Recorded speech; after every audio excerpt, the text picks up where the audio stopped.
Conference, day 3 for folks who were at the workshop on Thursday as well. So excited to see you all here this morning. Everyone, get your coffee, get your breakfast. I think we're going to start off with a really great conversation, and we're very lucky to be joined by Beatrice Penatoni, who is the author of the paper, and Elizabeth Joe, who's going to be our discussant. I'm so excited to hear from both of you. So please join me in welcoming our two first panelists to get us started bright and early. Thank you so much for being here. Well, good morning, everybody. What my plan is to give a brief summary of the paper to remind everybody about what the paper covers, and then just to give some thoughts and reflections and maybe some suggestions, because I know this is still a work in progress. I really appreciated the focus of this paper. It sort of begins with saying there's a lot of writing and attention given to autonomous cars and their mistakes. Also, there's been a lot of discussion about things like medical robots and their liability issues. There's been some attention to the use of armed robots by law enforcement in the United States. But what about the topic of robot-facilitated crime? So maybe we could define the focus of this paper as intentional crimes committed through robotic agents. And so, for example, you could use a robot to destroy a target remotely. You could use sort of semi-autonomous or autonomous vehicle to smuggle contraband, drugs, firearms, whatever. And of course, most worryingly, for acts of terrorism. And so in terms of policy and law response, the paper focuses on two specific and familiar tools in the criminal law toolkit, and that is the enhancement of penalties when robots are used in the commission of a crime, and then the criminalization of new offenses that would focus on the special aspect of using robots in criminal acts. So I will say that the paper doesn't try to narrowly define what a robot is, but has as a working premise that we're talking about AI-driven systems in what the paper calls cyber physical bodies. So this sort of like sensing, thinking, and acting model that I think many of us are familiar with. So on to sort of like the really interesting aspects of the paper, do robots, should we consider them as sort of committing special harms? And so the paper raises the question, perhaps we should think of them that way. Maybe there are some inherent qualities robots possess that make us concerned from a criminal law point of view about what we ought to do when they're used as vehicles for the commission of crime. And more broadly, we should be concerned if robots are used in crime commission, what that might do in terms of impacting how we think about more broad robot-human interactions in general. In other words, how it would change our perceptions of robots if robots were used in some larger numbers in the commissions of crimes. Robots might make harms worse, criminal harms worse. But interestingly, the paper contends that we shouldn't think of them as accomplices in terms of traditional accomplice liability in the criminal law. And what we do here, or what the paper does here, is thinking about a traditional criminal law perspective to raise questions about this problem. And specifically thinking about turning from first principles of legality to avoid overcriminalization of conduct, or we might call it from an American perspective, a kind of due process lens, and also the principle of proportionality, making sure that the severity of the punishment is matched to the gravity of the crime. And then in terms of specifics, we can think of one, perhaps thinking about categorizing a robot as an aggravating factor whenever it's been used in the commission of a crime. And there is an example of a proposed Italian bill that does this very thing, or at least some variation of this, thinking of the use of a robot as an aggravating factor. Now here Beatrice provides, I think, a useful analogy in the paper by thinking about, well, there's this sort of theoretical topic right now about robot facilitated crime. Is there a useful analogy? and she points to our kind of long experience at this point with cybercrime. Now, with cybercrime, we've had sort of two approaches. One, we can think of traditional crimes and then just analogizing them to the digital sphere. So things like stalking or theft or these sorts of situations, we just say, well, we'll just transplant that analogically to the digital sphere. And at least from the American perspective, there's been varying degrees of success with that.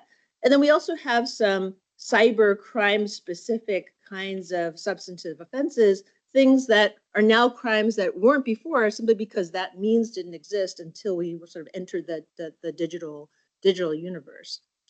Now, in terms of policy ideas, the paper provides some suggestions. It suggests maybe tailoring these enhanced penalties, not to have an across the board, robots are always an aggravating factor.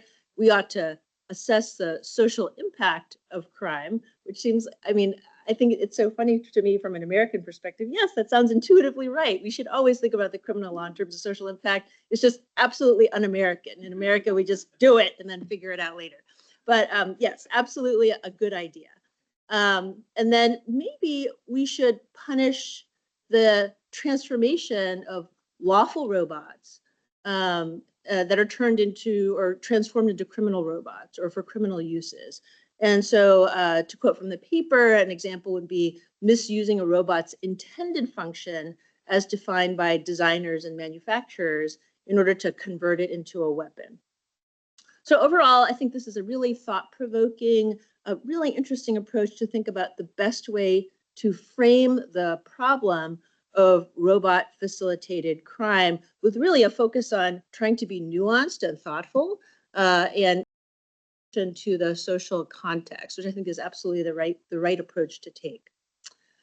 So as far as random reflections I have about this very interesting topic, I actually want to start with the title. So the title of the paper is called Robot Facilitated Crime. I guess that is really a question. What are we talking about here? Is this robot facilitated crime in the way we talk about firearm facilitated crime? Or are we talking about robots committing crimes? Or are we just talking about harms that are traditionally punished by the criminal law that happen to be produced by robots? So I think here the framing is consequential. And I want to just suggest that it may not be obvious that robot facilitated crime is actually maybe the best or the most optimal, or maybe we ought to be a little bit more expansive and generous in terms of what the topic actually is. Because robots, at least in the context of crimes, can be both tool and context here. So I think it's absolutely right that it's urgent, insofar as we can imagine this happening, that we ought to make sure that we have the right perspective or approach on conceptualizing robots somehow being used for criminal offenses. Now, one thing I quibble with here is that, the paper suggests, well, this problem is a little bit far off in the future. I don't think that that's quite right. I think that the problem is not that far off in the future. We know that robots are being used with violence as weapons of war in places like Ukraine. We know that there is for a while now, there's been active US military research and design into drone use, autonomous drone use, thinking about drone swarms, in other words, having groups of semi-autonomous or autonomous drones swarming together, making decisions, adapting. And you don't need too much imagination to think about, oh, well, somebody with bad intentions could use this in all kinds of nefarious kinds of ways. So usually when something pops up in the military context, eventually we see it trickle down to domestic law enforcement over and over again. So on the one hand, this has been imagined that, maybe domestic American police departments could, in fact, use these kinds of tools, for law enforcement purposes. But, the paper here proposes us to think about, what about the other side? People with bad intent will also be using these kinds of tools as well. You could have things like autonomous car attacks. Paper talks about the specter of drone plagues. You can think about drone poisonings. When it comes to crime, robots perhaps are special. They offer remoteness and scale. A robot, and you could think of all kinds of crazy scenarios, right? Where robots maybe send like, 1,000 rideshare requests to like a city block. So like, if people are paralyzed in a certain area, or, to block emergency vehicles from coming to a scene, or, there's all kinds of situations where remoteness and scale can make an ordinary person incapable of producing this harm all of a sudden having this enhanced capacity, which should alarm us, right? So I want to go back to the idea in the paper of using the robot as an aggravating factor in the criminal law. I think that's an intriguing idea. And I think the paper's right to say we shouldn't use an aggravating factor too broadly, because, an across the board use of robots as an aggravating factor is just, it doesn't fit with our ideas of proportionality and legality / American due process. Now, I want to focus for a moment, just as a criminal law person, like what would that look like? If you have a robot's use as an aggravating factor for purposes of punishment for sentencing, I think we might get some interesting debates, right? Because if you're a defense lawyer, don't you say, well, are you really sure that was a robot? Is that really a robot? Then through the debates on an aggravating factor, you might actually get to some weird definitional conversations about whether or not a robot was actually used. So in some ways, we do need to define with absolute precision what we mean when we talk about robots, particularly in the area of the criminal law, because of the principle of legality. And in general, as an American law person, I have to admit that I'm extremely reluctant to just sign on to a new aggravating factor, because at least in the American system, aggravating factors in sentencing are highly, highly discretionary. Prosecutors and judges kind of have enormous discretion to decide whether and when to impose these aggravating factors. And with predictable results, they're not typically evenly applied to all criminal defendants. So that's one note of policy caution, at least from my context. So we are talking about, I think, many different possible ways that robots could be used to facilitate crime.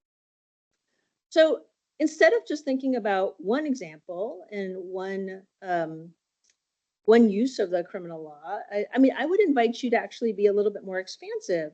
And maybe we could think about a taxonomy of robot facilitated crime, right? People in the room seem to like taxonomies, so I thought I would go with that.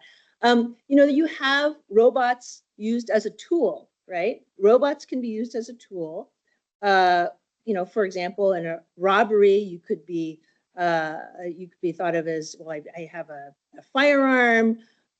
And, in some cases, we have historical focus about a particular tool that seems especially dangerous. And what I mean by that is, California, where I'm from, California makes it a crime to possess things like a sword cane. That's a sword hidden inside a cane. You can't have a lipstick knife, which is a knife inside of a lipstick case. And I always wonder, is something like using a robot as a tool that's so fearful and scary, will we look back at 2025 and think, gosh, that was a really old-fashioned way of thinking about this as a particular tool? But nevertheless, you can think of the robot as a tool. There's the cybercrime hacking model, which is that maybe the new thing, the new technology, is an opportunity to have new substantive offenses. Maybe we need to criminalize new forms of criminal activity that didn't exist before, like somebody who uses swarming killer drones, for example. Then you might have what you might think of as like a social effects way of thinking about robots.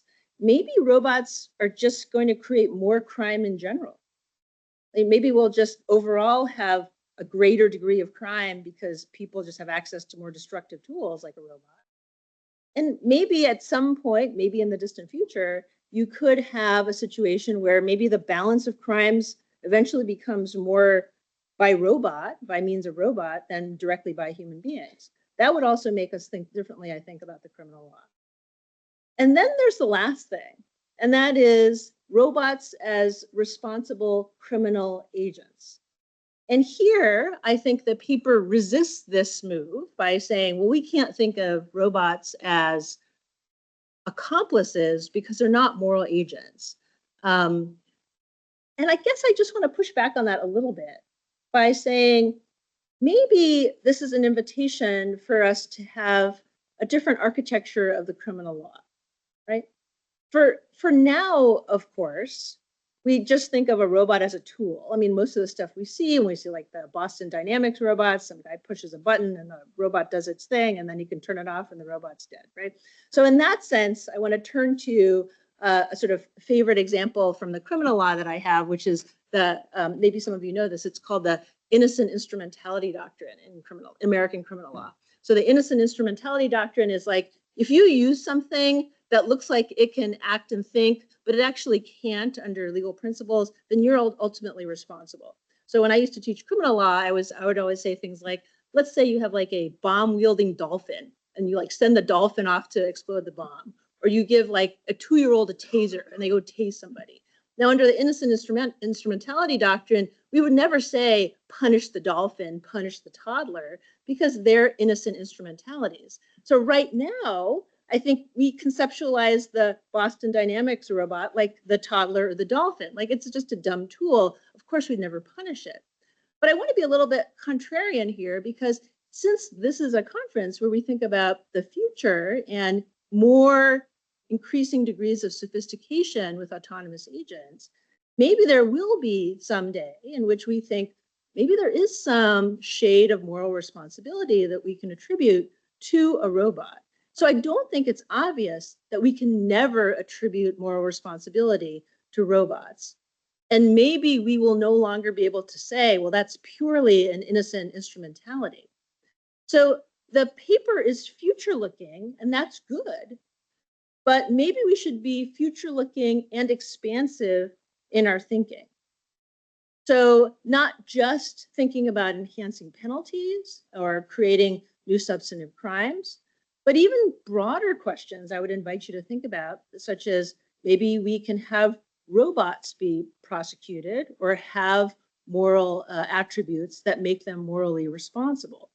Or, to go further, perhaps we need a separate criminal code for robots that would be attuned to their particular ways of sensing and thinking.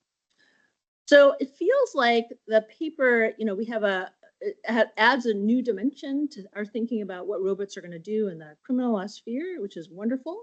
I think I would invite you to think more about framing in terms of maybe having a taxonomy or a spectrum.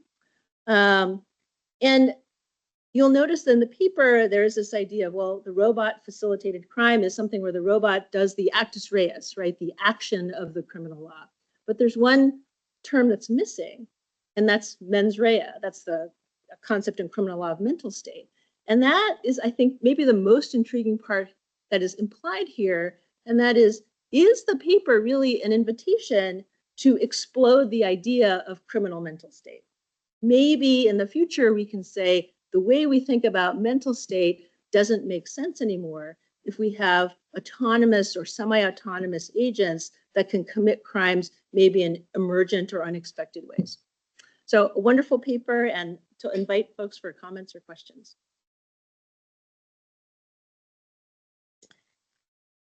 Thank you so much. Thank you, Professor Joe, for all these excellent points.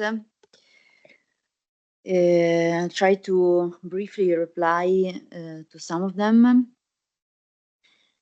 Starting from the taxonomy, that's an excellent suggestion. I know that it's something that especially characterized your American scholars, that you need a definition and precise taxonomy of the words and terms that are used. So, of course, that's a very interesting suggestion, and I'm going to pursue that.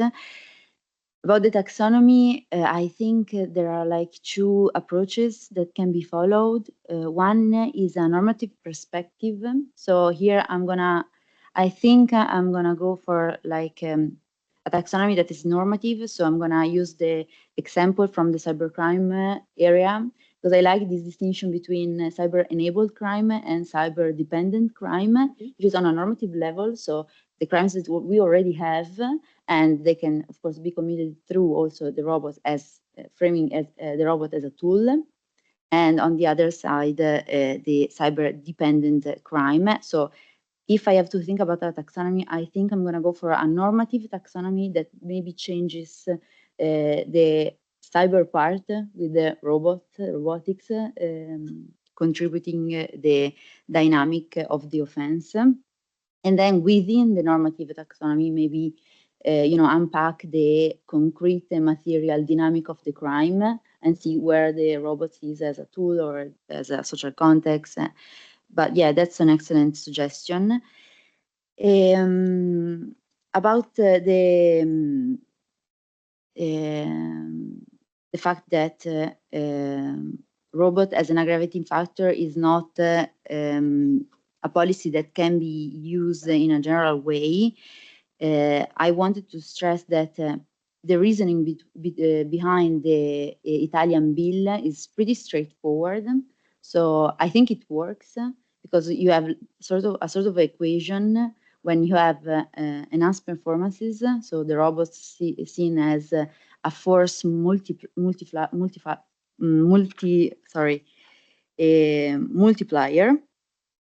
And so the equation goes enhancement of performances, then enhancement of harms, and then enhancement of penalties.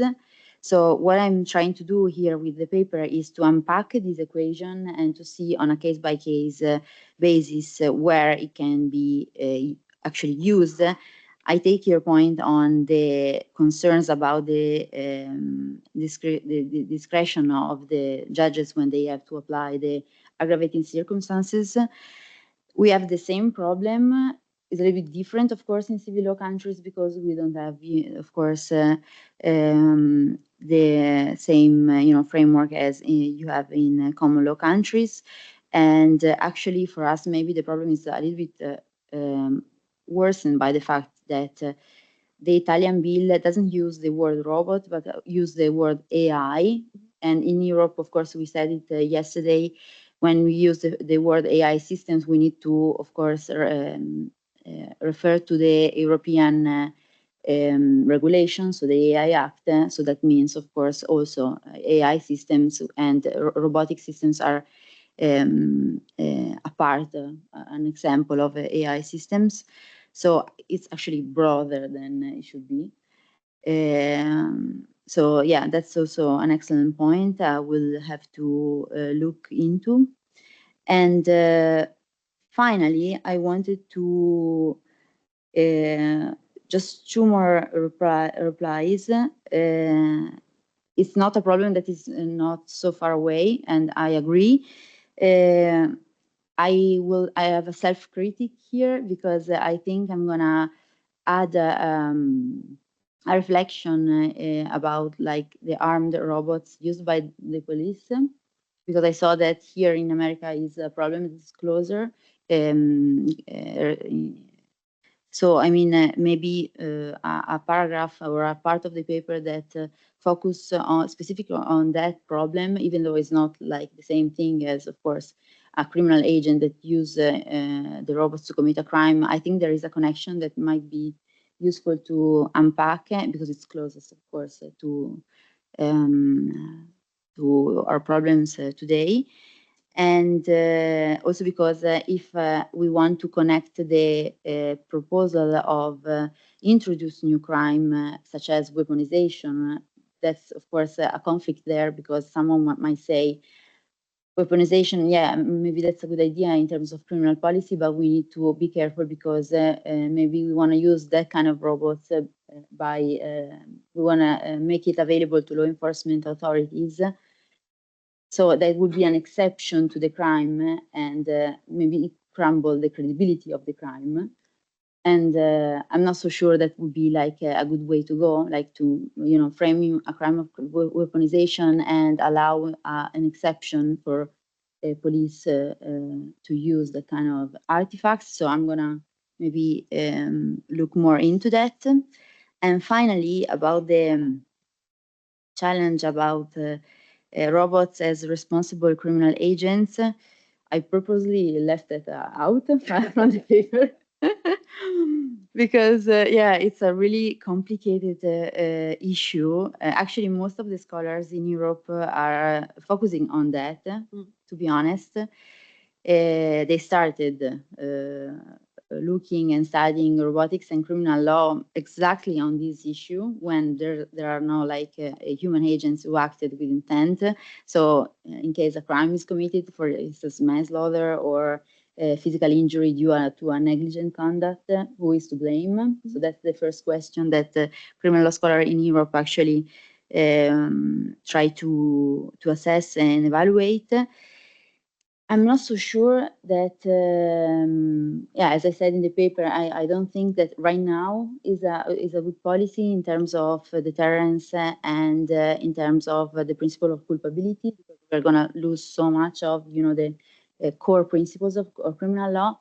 But I take the provocation. So of course, that's very interesting. And actually, there are some works that I might be able to use. For instance, there are some European scholars that suggest to look at what they call the hard AI crimes. This is to say crimes that are not that we cannot connect to a specific human being. And for those crimes, they suggest to resort to not exactly to criminal law, but to a sort of new form of criminal law, which goes for which basically punish directly the robots, but not with criminal penalties, but a new sort of framework of penalties. So thank you so much again for your comments. I think it's time for the Q&A. Yeah, I would just quickly jump in and say, that is so interesting. And then I want to return for a moment to this idea of like the bad robot and the good robot in your paper, which I think is, I think, an understandable way to think about it. But some of the language in the paper talks about lawful intended uses versus bad uses. And it made me immediately think of, well, in the US, I think there is a drive to do things like have self-defense robots. And I thought, like, well, if you have an all-purpose home robot that also like protects you at home, I think those lines are not as easily drawn as you might think.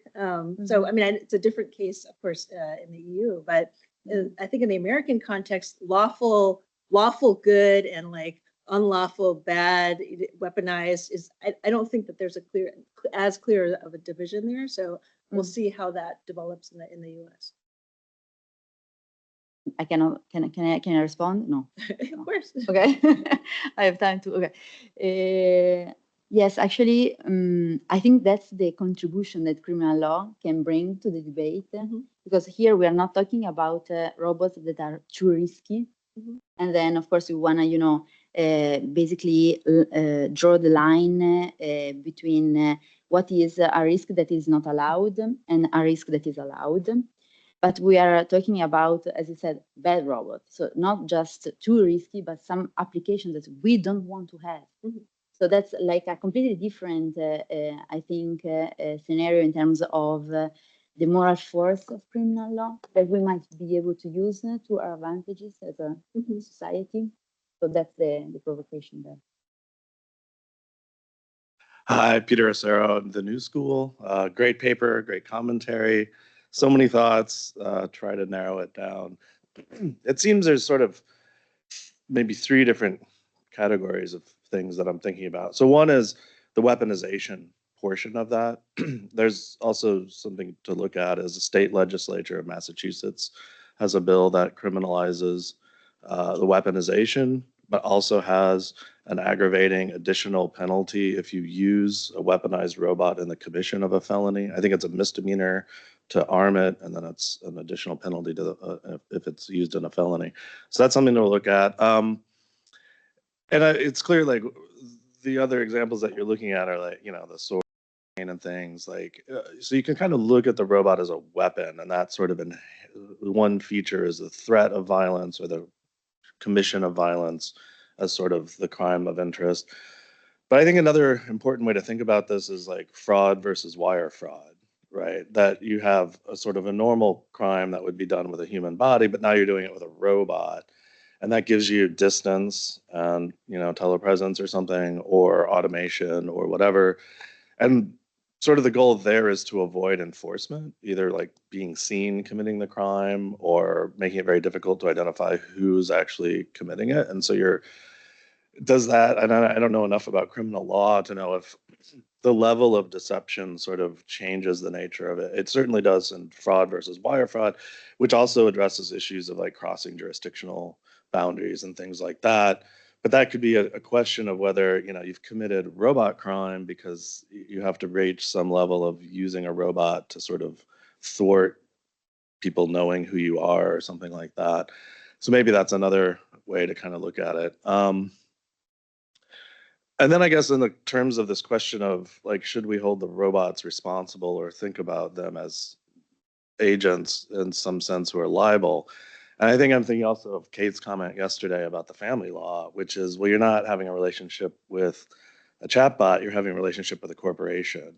And so maybe instead of thinking about the robot being the responsible criminal agent in these cases, we think about the corporation who is operating the network and things that entail the operation of that robot also having potentially liability in that, in that we want them to prevent those sorts of things from happening. And we could see this maybe also in wire fraud. Like if you're operating some network or platform and people are constantly using it to exploit and commit frauds, and you're just not doing anything to kind of shut that down, you want some sort of low level of liability for these crimes that are getting committed instead of a sort of negligent criminal liability in a product liability sense. It's actually, you are in that sense an accomplice, right? The corporation is the accomplice though, not the robot. So I'm wondering, yeah, if that's maybe a more helpful way to start thinking about it rather than start ascribing mens rea to robots or something like that.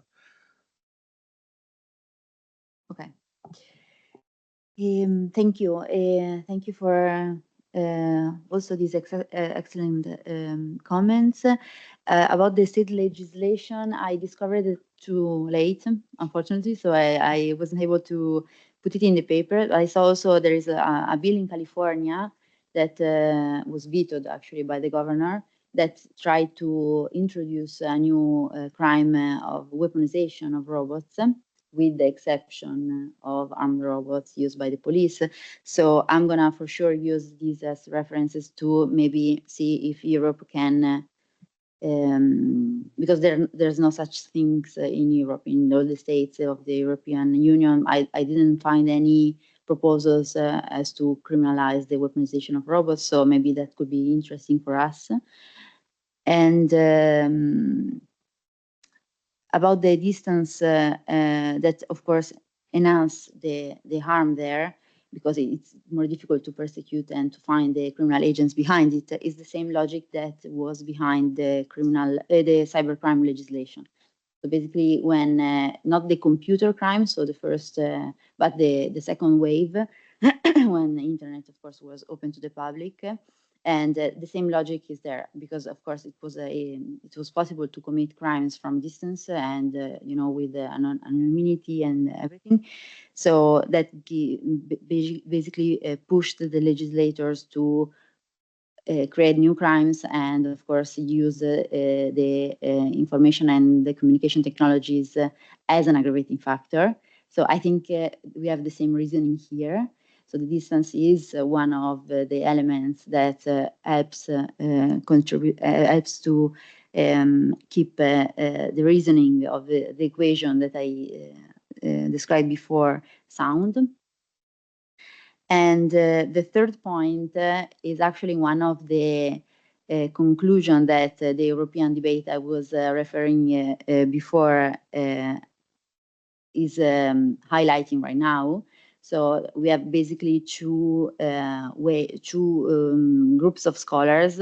One group of scholars that is open to the idea of a direct criminal responsibility to the robots in the terms I said before, and another group of scholars that says that it's not a criminal policy that we can follow, and suggest as a solution to the problem to look at the corporation and to stress the corporate liability the criminal corporate liability dynamics to solve this kind of, in a preventive, of course, way, these kind of scenarios. Here, the problem is in terms of causality, I think. Because product liability, I mean, it's in theory, it's a perfect instrument, but you need to be able to prove the causality chain between the crime and what the corporation did or didn't do. But for sure, in theory, it could be interesting solution, especially if we look not at the model of respondeat superior. So when you have like the corporation that is liable for something that that its employers have done. But if we look at the corporate criminal liability mechanism that hold directly liable the corporation as an entity, that could be. I mean, there are scholars suggesting that. Thank Cool. you. Oh, oops. Sorry. I guess not everyone is my height. Hi, I'm Sue Gluck. I used to work for Microsoft's legal department for a long time. Now I work for my cat. So that may put my remarks in context. And because pretty much everything I know about criminal law, I learned from watching Law and Order. I actually wasn't going to give feedback, but Elizabeth opened the door. So blame her if you must blame someone.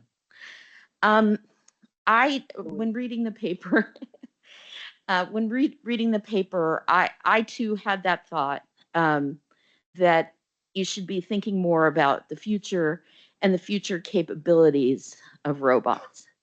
So that led me to two places. The first is the place I always go, which is my cat. She's a great analogy for a robot because she's got, in some senses, more capabilities in terms of thinking and stuff than robots do today. And how do we think about it as robots become more capable of having mens rea? Maybe never truly. Maybe it's the corporation, as Peter noted, that has the mens rea. Maybe it's the criminal who trains the cat to bite you. 85% of cat bites get infected, and if you don't get it treated, you actually can die. Like she's a weapon. She's a lipstick sword or lipstick knife. It looks very pretty on the outside, but watch out. And so if I knew more about criminal law, I would think through what you've put as, well, what if we were talking about my cat instead of a robot? And I think that can really help to clarify things. And I wish that I remembered, from my first year in law school, more about criminal law, but that was so long ago that probably it's changed since then. So thinking about future robot capabilities led me to another place. And again, people, this is Elizabeth's fault, not mine. Led me to thinking about Asimov's laws of robotics. And this is placing responsibility on the corporation that builds the robot. A robot may not injure a human being or through inaction allow a human being to come to harm. And then there are more laws because a robot must obey the orders given it by human beings, except where such orders would conflict with the first law, etc.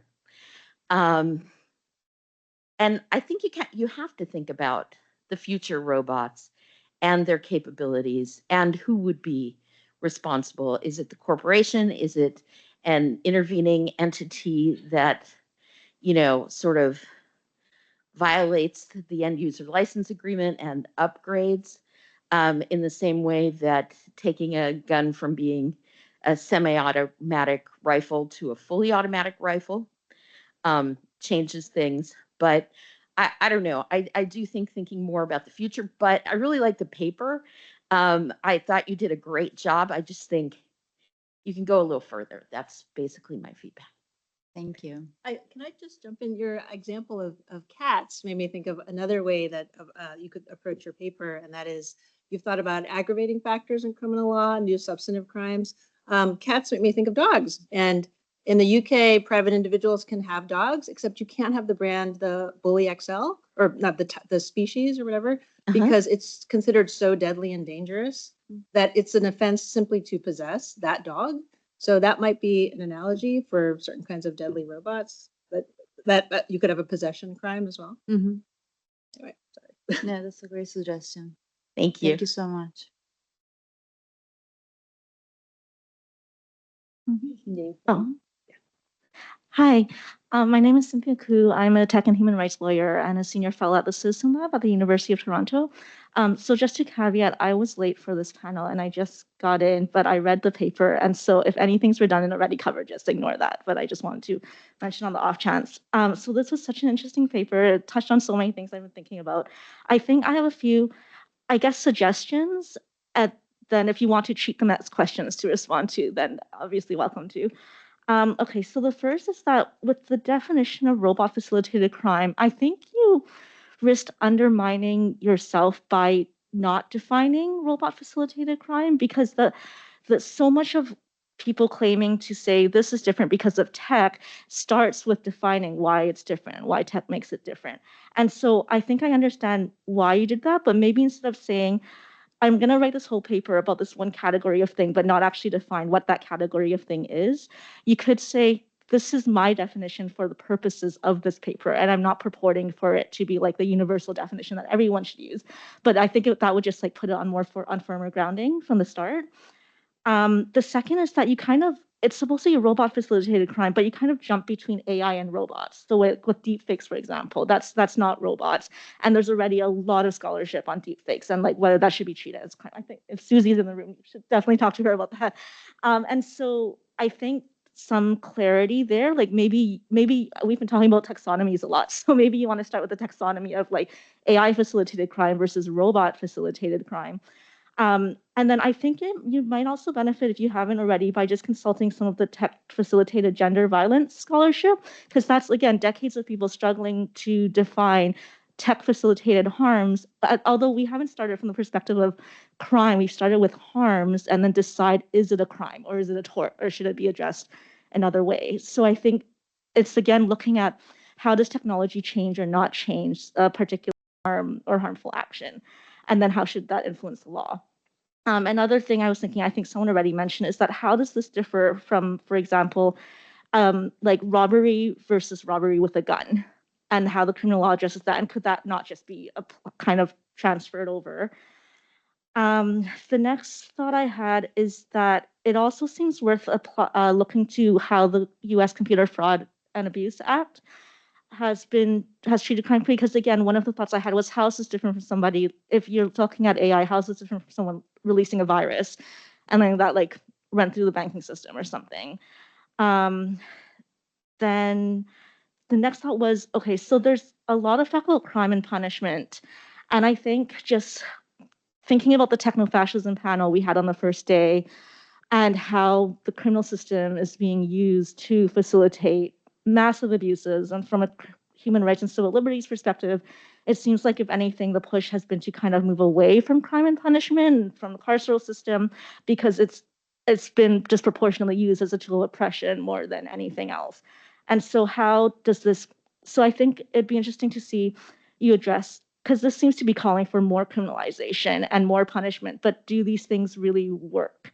And would they achieve the goals that they're supposed to, or would we just be adding another layer of a broken system to address robots in a way that we might not even necessarily have to, and if they've already been shown to be more harmful than beneficial, even in circumstances without robots? Particularly given how people are saying, because more and more people and things are being criminalized, like abortion, LGBTQ people, there's a rising scholarship discourse saying we have to basically deconstruct like what even it means for something to be a crime or for someone to be a criminal. And then the last thought I had is the final call to treat abuse of robots the same as abuse of humans, or one is precursor to the other. I'm not that didn't really logically follow for me.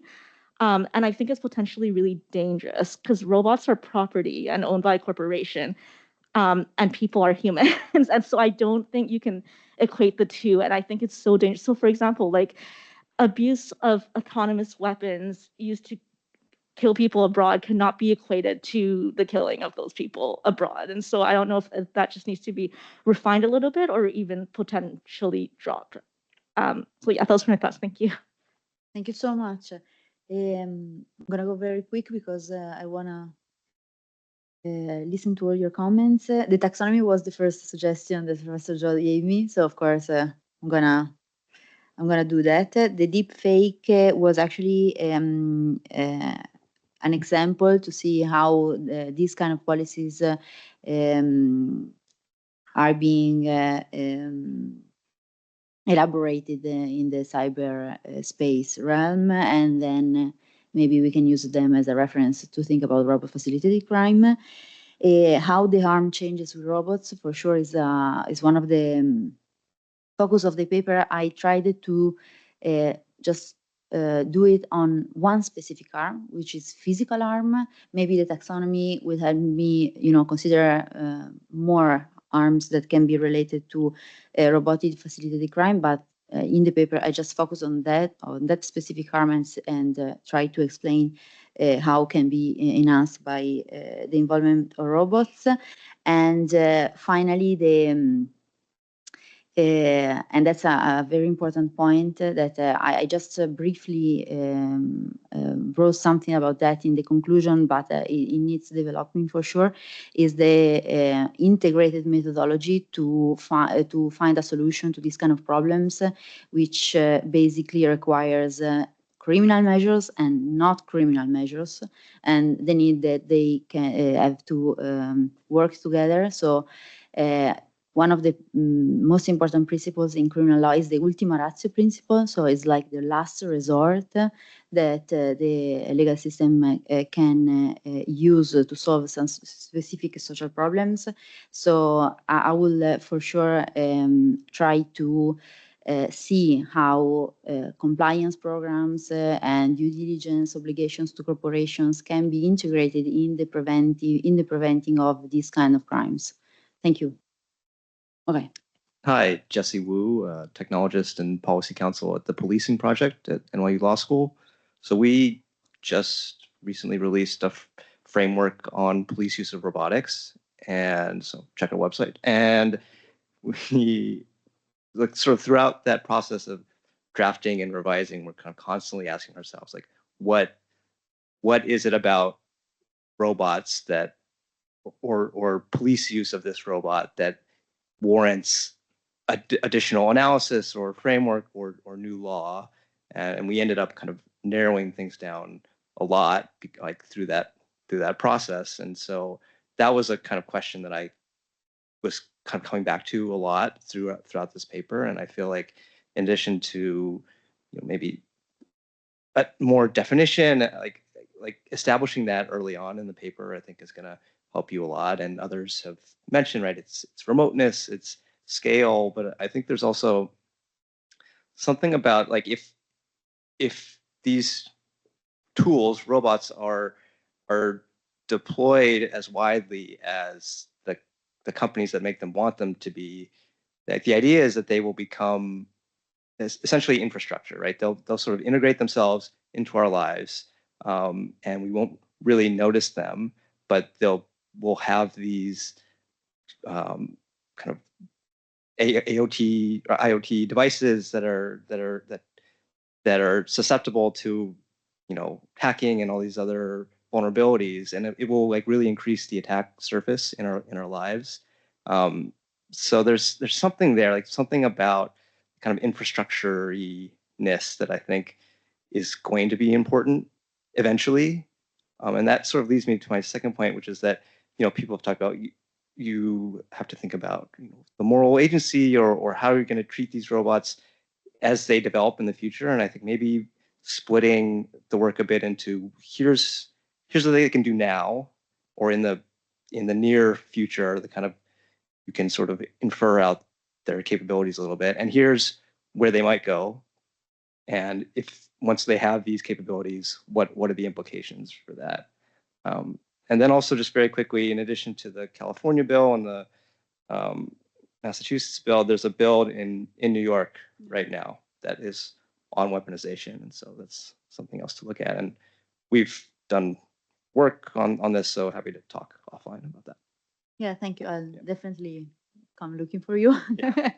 And I mean, that's yeah, what I told before, what I said before, because one part that is missing in the paper is the problem related to armed robots used by the police. So I need to add that problem for sure, because I mean, it's not the same, of course, but it's for sure related. And yeah, I remain convinced that the way of the exception is not the good way to pursue, because I mean, it's the purpose of criminal law is to draw that line. So I mean, if we say armed robots are not allowed or punished, the creation, the use, the employment, and so forth. But however, I'm afraid that the but is gonna become the sentence. So, and we're gonna miss all the work done before on a criminal law perspective. But I'm gonna definitely look for you later. Thank you. Yeah, this is great. Thank you both. Paper is great, the conversation. And I'm riffing a bit more on the conversation now. So I just want to bring us to going to go dolphin, cat, dog, human has way more in common. The toddler, absolutely. I want to put the toddler aside for a moment, because I don't think thinking of the cat or the dog as the robot is the potentially helpful piece. I think it's the possession of the cat or the dog. And that's why it's not possession with toddlers for me. So that's a different thing. If you possess a dolphin, I guess that's, but just pointing to that concept, I don't know if that's legal, pointing to the concept of possession in the chain of events, because I think we're jumping to use or instrumentalization. And then to bring this to another comment that was made about evasion, like I think if possession, there's a clear track of thought, but what do you do when you can't claim or understand the possession, right? Like this evasion piece. So this was more just thinking about all of this together, because to me, I don't understand the inclination to push authority into the thing that is not like the people, so to speak. I really don't understand that. And I would actively think the other way, which how do you retain authority with people? So however that, this is a little more narrative than maybe directly to the paper, but conceptualization, I think, Elizabeth, as you said at the beginning, is really critical to the public being able to weigh in on this stuff without getting mired in too much of the legal. So just a thought to, keep the conversation going. Thank you so much. I mean, that's the problem of criminal law, basically. So when we choose to resort to criminal law, we have to, of course, strike a balance. And that's why I focus so much on the principle of proportionality. And that's like the most important tool we have on a conceptual level to understand which exactly behaviors are that serious that it requires criminal sanction. I'm not so sure about possession, because crimes with the behaviors of possession are historically a little bit complicated because of it's complicated to prove the behavior of possession, because it's basically an omission. It's not like something you do, act. It's not a material act. So it's a little bit complicated to prove. But yeah, I mean, that's the... But just to that point, isn't that what we're trying to create more friction around, is that you don't just casually use these things, except for the police, of course, or the military. Yeah. But for civilians, isn't that the point that we're supposed to be? Like, I say all this because isn't friction what we're lacking? So isn't the purchase or the thing, like I'm just pushing on it a little bit because I think we're having a real hard time catching it at the end. So what are the things that are earlier in the chain of responsibility? That's why I focus on the creation. Right. I think that's the point, the behavior we need to focus on, because it's the first one. And that's why criminalization, I mean, respond to a function that is like the anticipation of the level of criminal protection, because the harm is too big, it's too high. So Right. we need to anticipate the criminal protection to the first behavior of the chain, that is creation. Right. That's why weaponization in that sense. Yeah. Super helpful. Thank you. Thank you so much. Such an interesting conversation. I'm really enjoying it. I'm also kind of riffing on the conversation a bit. So it's bigger picture, just for what it's worth.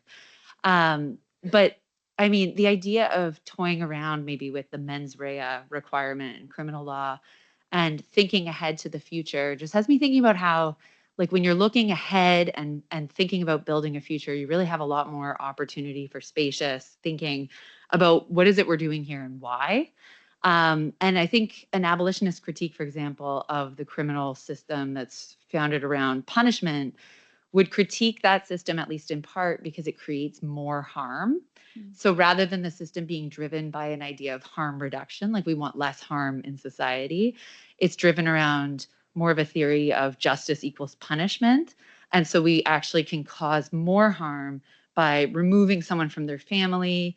That can cause harm to that individual. Maybe they've also harmed someone else, but we're actually adding exponentially to the harm in society because now their family, their connections are severed through removal.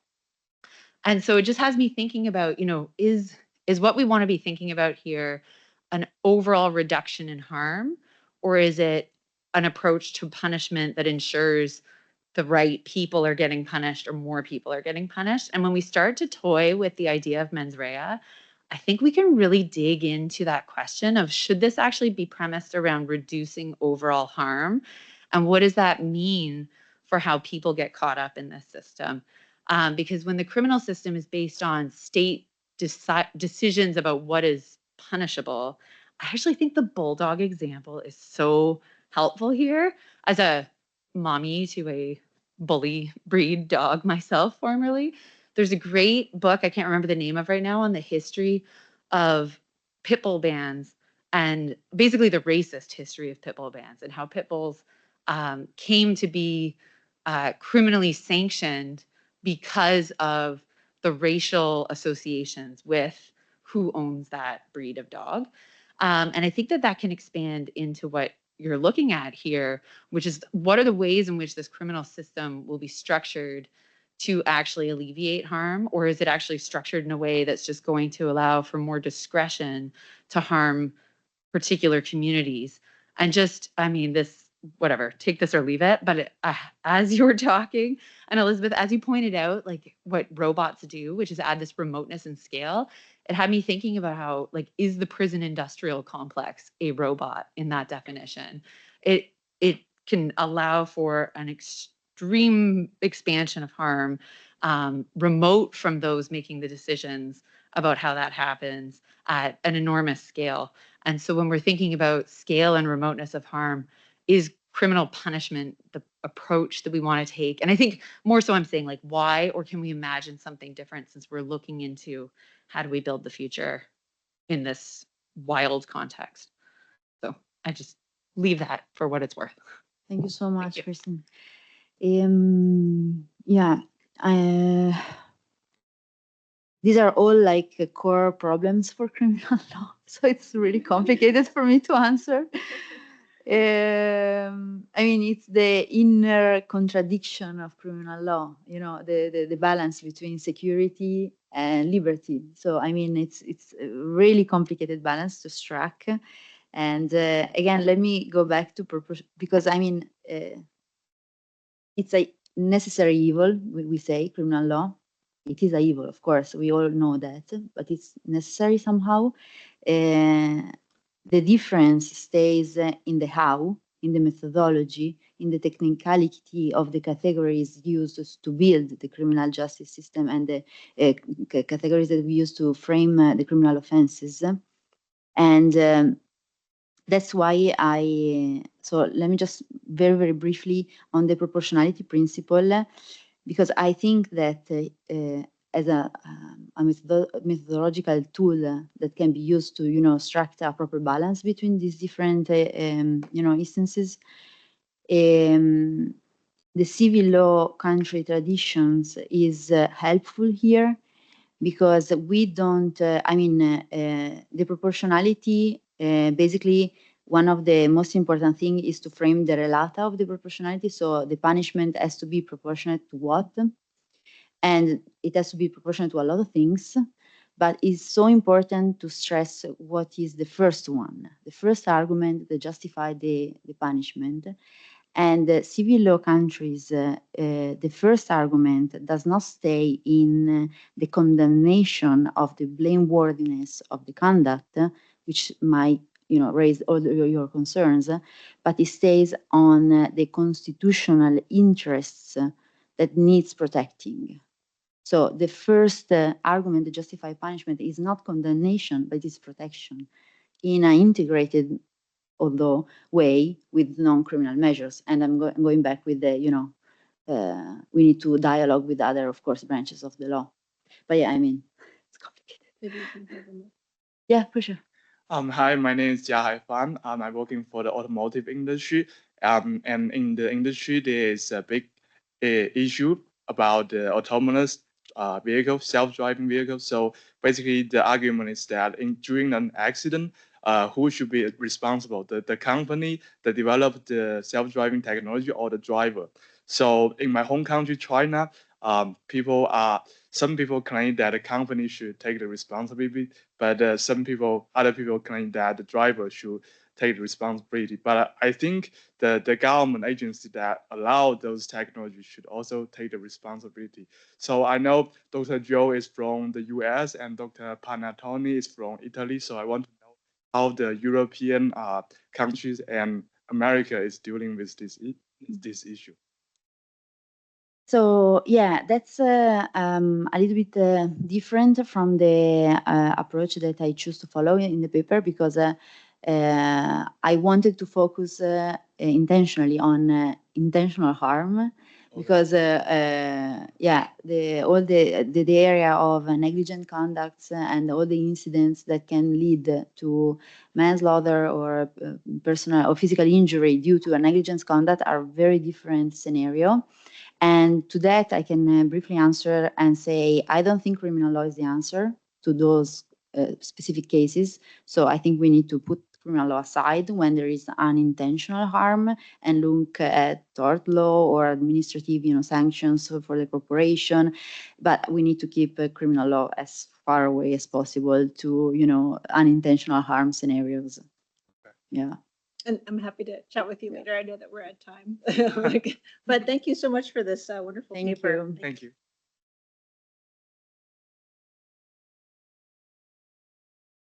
Thank you so much. We have a 15-minute coffee break, so please feel free to grab a snack, and we'll